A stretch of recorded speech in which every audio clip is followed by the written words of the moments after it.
Hello everyone, আসসালামু আলাইকুম। কেমন আছেন সবাই? আশা করি ভালো আছেন।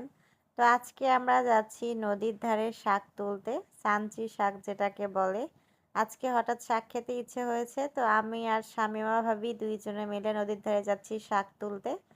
তো আমার ভিডিওটা ভালো লাগলে অবশ্যই লাইক, কমেন্টস এবং শেয়ার করবেন। আর যদি আমার চ্যানেলে নতুন হয়ে থাকেন তাহলে সাবস্ক্রাইব করে পাশে থাকবেন। দেখেন গ্রামের পরিবেশ কতই না সুন্দর। আমরা আইল রাস্তা দিয়ে যাচ্ছিলাম আর যেতে যেতে চলে এসেছি অলরেডি যেখানে শাক পাওয়া যায় সেখানে। এটা কিন্তু আমাদের নদীর ধার।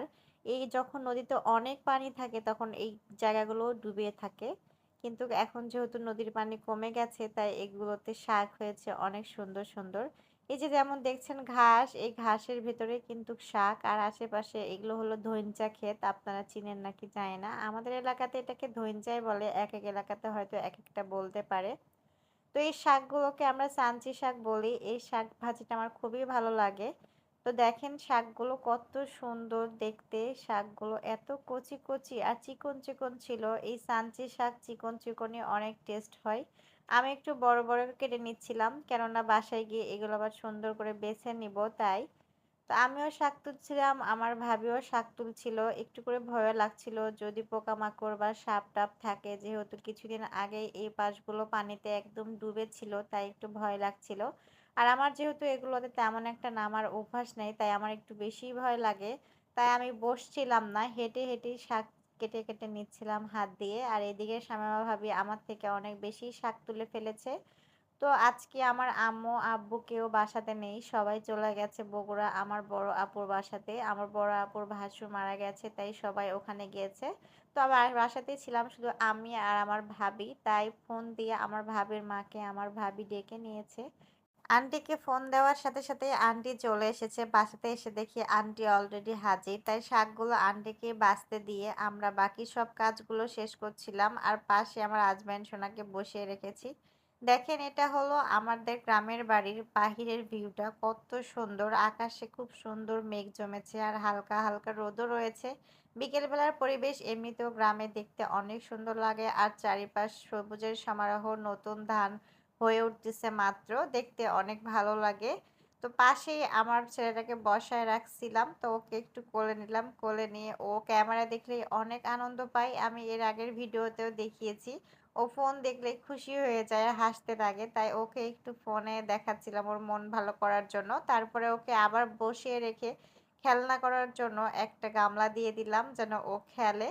আর আমি অন্যান্য কাজ শুরু করে দিয়েছিলাম। তো আমার কিন্তু প্রধান কাজ বাসাতে আসলে পেঁয়াজ কাটি, রসুন কাটি, মরিচ কাটি, এগুলোই আমার মেইন কাজ। আমি কাটাকুটি বেশি করি। তো এখানে আমার আন্টিটা সে বসে বসে চাল বাছছিল আর আমি এখানে বসে গেছি পেঁয়াজ মরিচ কাটতে। ওই যে আগেই বললাম আমি কাটাকুটিতে বিখ্যাত। আমি এখানে আসা মানেই কাটাকুটিটাই বেশি করি, রান্নার থেকে বেশি কাটাকুটি আমাকে দিয়ে সম্ভব।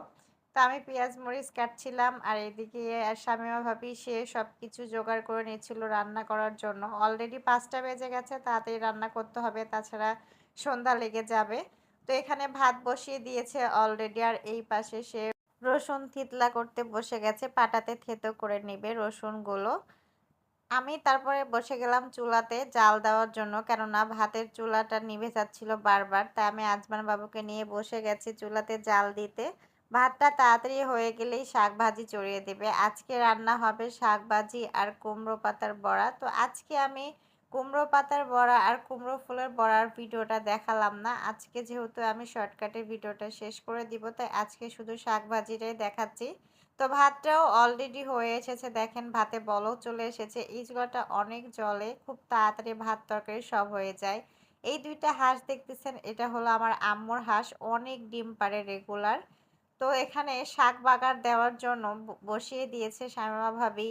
কড়াইয়ে রসুন মরিচ এগুলো সব কিছু একবারে বাগার দিয়ে দিবে সরিষার তেল দিয়ে। সরিষার তেলের রান্না কিন্তু অনেক মজা লাগে।